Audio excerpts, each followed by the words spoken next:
Olá, gente. Bom dia, né? A gente vai fazer uma conversinha e depois eu vou deixar essa aula aqui já gravada para que vocês possam assistir e já fazer a atividade. Atividade bem tranquila, com algumas questões, uma reflexão rápida sobre esses dois filos, né? Das verminosas. A gente falou do filo dos plateumintos e agora eu vou falar rapidinho, porque são poucas, né, as doenças que vão ser colocadas, o filo dos nemateumintos, né?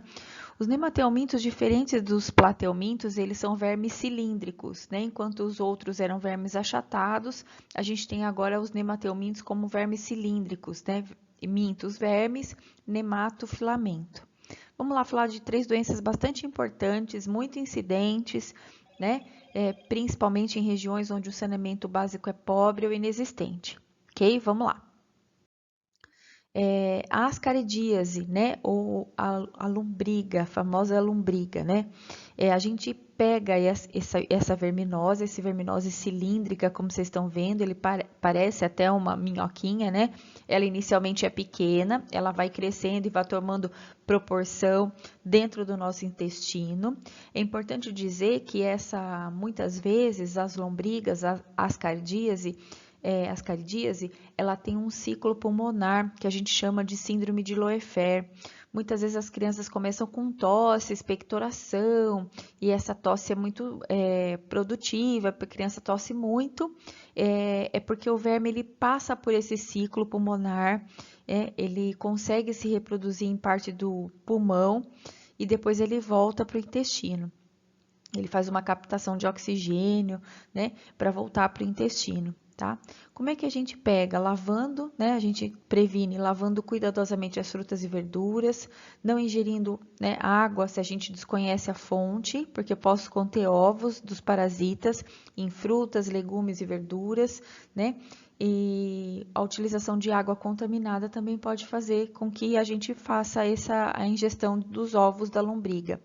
As pessoas expelem ovos de lombriga quando estão infectadas, né? E se não há saneamento básico, há uma contaminação de solo, de água, e isso pode vir parar nos alimentos e a gente vai ingerir os ovos que vão se locar no intestino e vão começar a crescer.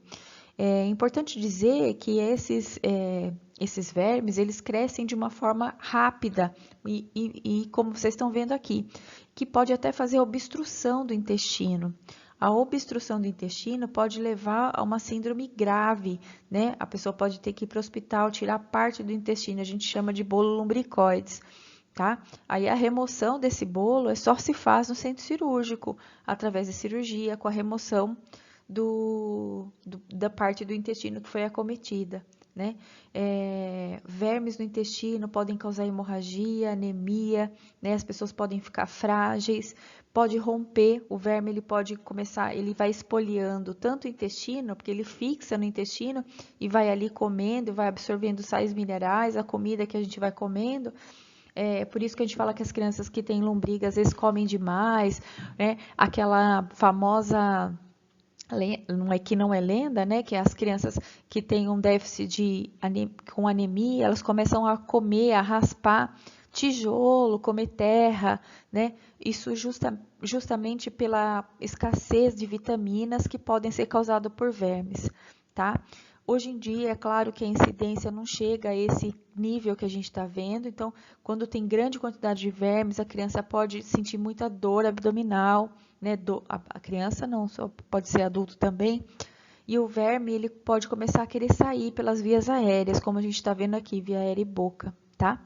Quando a quantidade, a concentração de vermes é muita, tá? Hoje em dia isso é mais raro, né, de acontecer. Pela, né, cuidado com a saúde, por as crianças estarem na escola, né? Os postos de saúde verificam a vermifugação das crianças, né? Principalmente com os pais, que é importante fazer ano a ano, principalmente crianças na idade pré-escolar, tá bom? Vamos falar de um outro tipo de verme, que é o oxiurus ou oxiurose. O nome do verme é Enterobius vermicularis, né?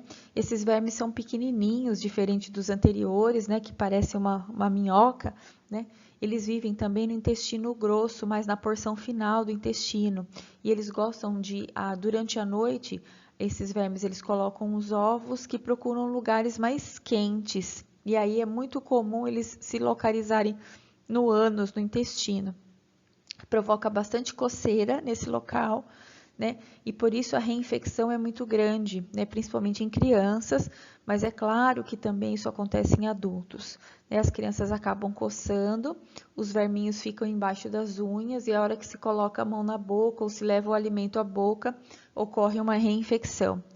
É por isso que quem se trata com alimentos também é importante que faça, né, o uso de antiparasitários com frequência para que não haja propagação durante a comida, né? Então é importante pensar nisso, tá?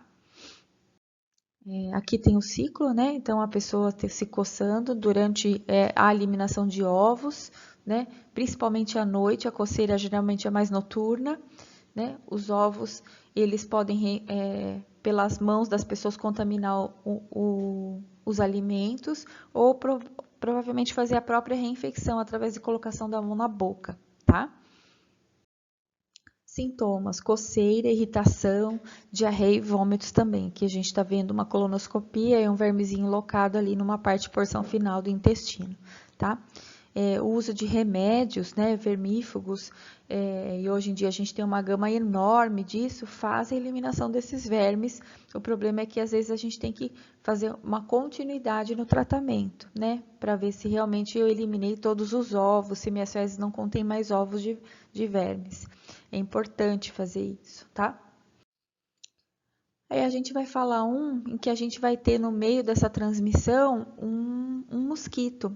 E que também faz parte, né, claro, do controle ambiental, do controle da flora ambiental, mas a gente sabe que a presença desse mosquito, da muriçoca, como a gente vai falar, que é o Culex, né, ele é importante a gente pensar que ele aumenta, a gente tem um aumento, né, da proliferação desses animais em regiões onde há muita sujeira, onde há o acúmulo, a dificuldade de saneamento básico, onde também há os aterros sanitários não controlados, né, os lixões. A gente sabe que há um aumento da proliferação desses animais, né, desses mosquitos, e com isso um aumento das doenças, né?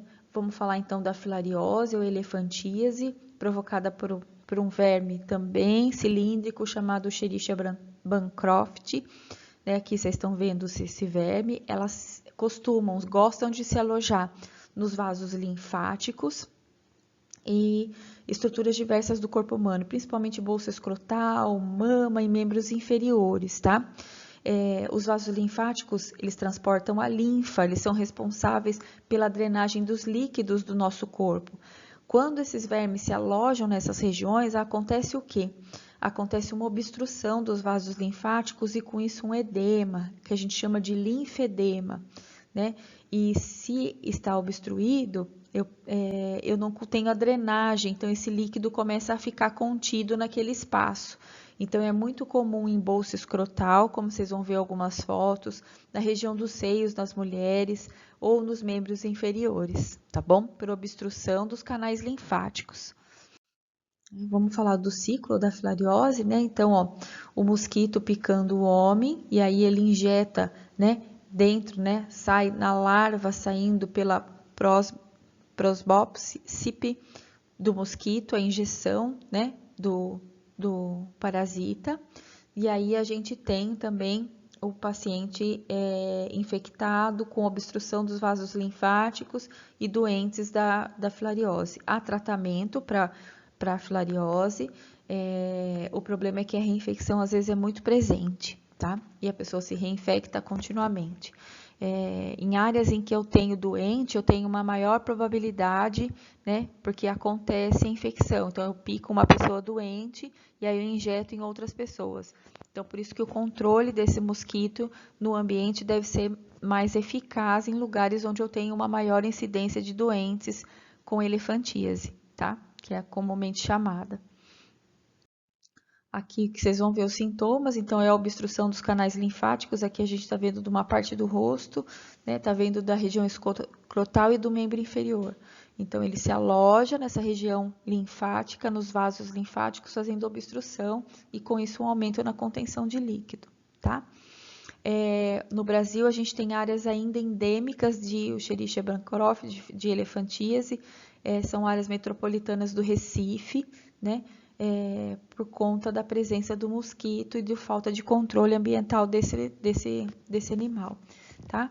Então, a gente sabe que também é uma falta relacionada à falta de saneamento, à falta de tratamento do lixo, tudo está muito relacionado, tá? Atividade simples, nós vamos conversar sobre isso, uma atividade bem tranquila, que eu vou deixar agora para esse mês de agosto, né, para a gente retomando essas, né, eu vou trazer muito mais, a gente vai trazer algumas notícias sobre a presença dessas doenças em regiões, né, e o tipo de controle que se faz dentro do ambiente. Nós vamos falar de alguns vetores, não, então já estamos falando de um deles, então acho importante a gente estudar esses vetores e como é que a gente pode fazer o controle sem o uso dos agrotóxicos, dos inseticidas, né? Que a gente pode fazer um controle animal ambiental sem haver o extermínio da espécie ou fazendo o controle de animais que estão doentes, né? O controle, se eu tenho infectados, o controle dos animais nessas regiões, né? Que a gente sabe que tudo faz parte do ecossistema, então a eliminar o mosquito não vai fazer com que o não haja, né? A gente vai ver que essa doença vai aparecer de outra forma, ou com a picada de um outro mosquito. Então, o que a gente precisa é fazer um controle do sistema como um todo. É essa reflexão que eu quero que vocês pensem e que a gente leia mais, pense mais sobre isso, tá bom, gente? Um abraço a todos e vamos estar aí para a gente conversar mais sobre esses assuntos. Um beijo para vocês, com muitas saudades, esperando que passe logo, né, esses meses que têm sido longos, para que a gente possa estar junto, que a gente possa conversar, para que a gente possa fazer esses debates presencialmente, tá bom? Um beijo a todos vocês.